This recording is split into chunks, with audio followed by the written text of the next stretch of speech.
पन्हाळगडचा जोड किल्ला असलेल्या पावनगडच्या पायथ्याशी कदमवाडी गावाच्या वाटेवरील माऊली फार्म हाऊसवर वेश्या व्यवसाय सुरू असल्याची माहिती उपविभागीय पोलीस अधिकारी, शाहूवाडी विभाग आणि पन्हाळा पोलिसांना मिळाली होती. या माहितीच्या आधारे पन्हाळा पोलीस निरीक्षक महेश इंगळे आणि शाहूवाडी विभागाचे उपविभागीय पोलीस अधिकारी आप्पासाहेब पवार यांच्या पथकानं शनिवारी रात्री या फार्म हाऊसवर सापळा रचून छापा टाकला.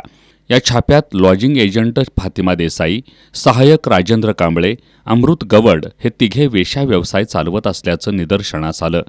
त्यानुसार या तिघांसह 4 पीडित महिलांना पोलिसांनी ताब्यात घेतलं.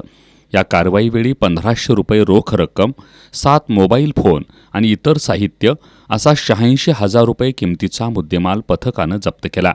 कारवाईनंतर पथकातील पोलीस शिपाई वैभव बाळासो जाधव यांनी पन्हाळा पोलीस ठाण्यात दिलेल्या फिर्यादीवरून एजंट फातिमा देसाई, सहाय्यक राजेंद्र कांबळे, अमृत गवड यांना अटक केली आहे. त्यांच्यावर पोलिसात गुन्हा दाखल केला आहे. आज या तिघांना पन्हाळा न्यायालयात हजर केलं असता प्रथम वर्ग न्यायदंडाधिकाऱ्यांनी त्यांना मंगळवारपर्यंत पोलीस कोठडी दिली आहे. या प्रकरणी अधिक तपास पन्हाळा पोलीस करतायत.